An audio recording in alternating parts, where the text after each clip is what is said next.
So there's two things we're going to test in this particular clip. This is for you to learn how to be a better documentarian. In this case, I have a tripod with a handle on it. It has a handle just down from where the head would be. The head right now is all jacked up on the pole. Many tripods are similar, but this one has a handle in just the right spot. So I can use it extended with the legs closed as a monopole, which is what I'm doing right now.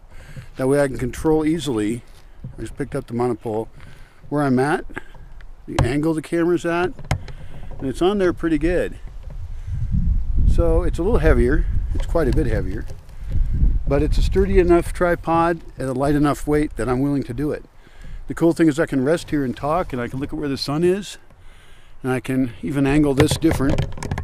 Let's see if I can do it. Should probably angle it almost like that. If I do that, then it's nicely balanced and I can get further away. But I can't use it as well as a pole. And right now, since I'm using a cane normally, and I'm wearing this big hat partly to block exposure, to get the exposure more to be on my face. Without the hat, look, I burn out more. This one hat turns me into a mobile photo studio where the problem is that the background is washed out. Oh well. You can see pictures all these places I'm at. I bet you there'll be a day when you can watch this video overlaid on the exact location I am. I predict this in the future.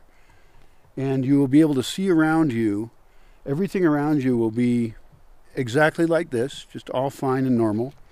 And you'll have the ability to control so that you could say, show me the most recent pictures from this place. You know, and then you could dial up the number of pictures that get shown, and it could be done by popularity. So suddenly you're seeing views from around here. Like, let's say somebody was standing up on that porch giving a speech about something, and that was the last picture taken on that porch.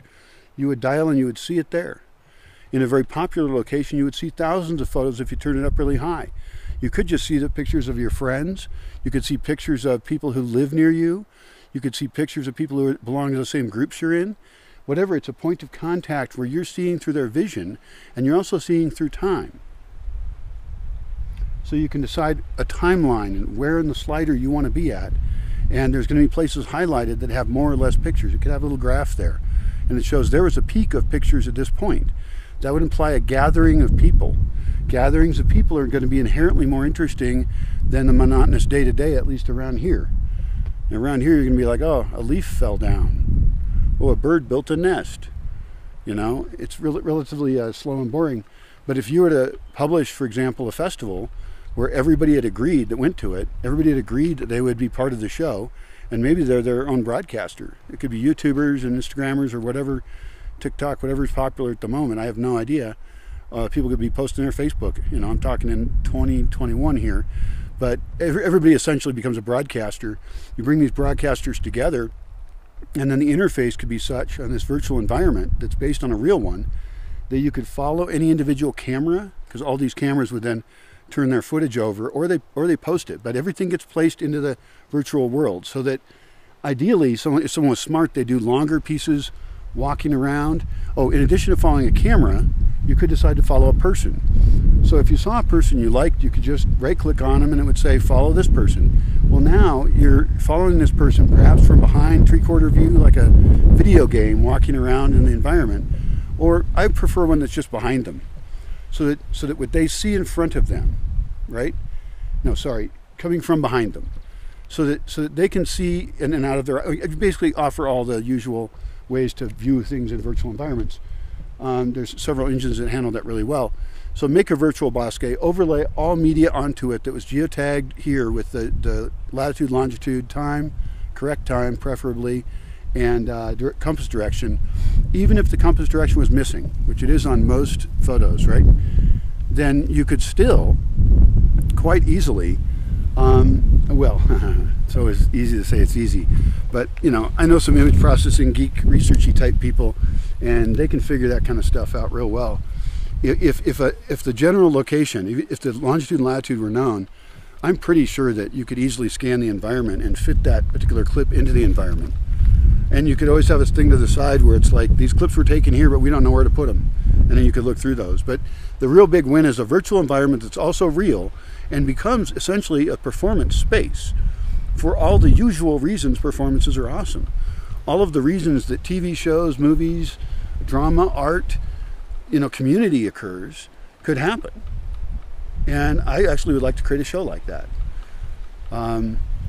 The technological aspect is not that difficult. My bandwidth is too low and I need to improve it. My attitude, my mindset, my vision of it is clear as hell. I have a communications degree if that matters to people. I don't think degrees mean shit. But, and I believe that this place could be a laboratory that there's big glass windows on that people can look into it. And they can immediately take those ideas and process them. And that, most of those ideas should be packaged a lot more succinctly than what I'm doing right now. I'm a good rambler, But I'm also trying to get the vision out of my head and sometimes experimenting with what I think, even when I say it. I got lots of things I'm undecided on. It's safer to just share things I believe that I'm quite certain of. But I have a lot of ideas for how we could do things differently here than other places and do well. I've seen so many efforts, especially recently, where somebody said, "Hey, I'm going to make a community thing," and it doesn't work. And there's a variety of reasons why. Conservation of reality being the main one. Yeah. It is too hot out here, and it's kind of windy. I'm going to walk this. I'm going to see if I can find a non-windy spot to visit, like a Magic Grove or something. This is like the most exposed spot in the whole Bosque. Why the hell am I standing around in the middle of the day? Must not be too bright sometimes.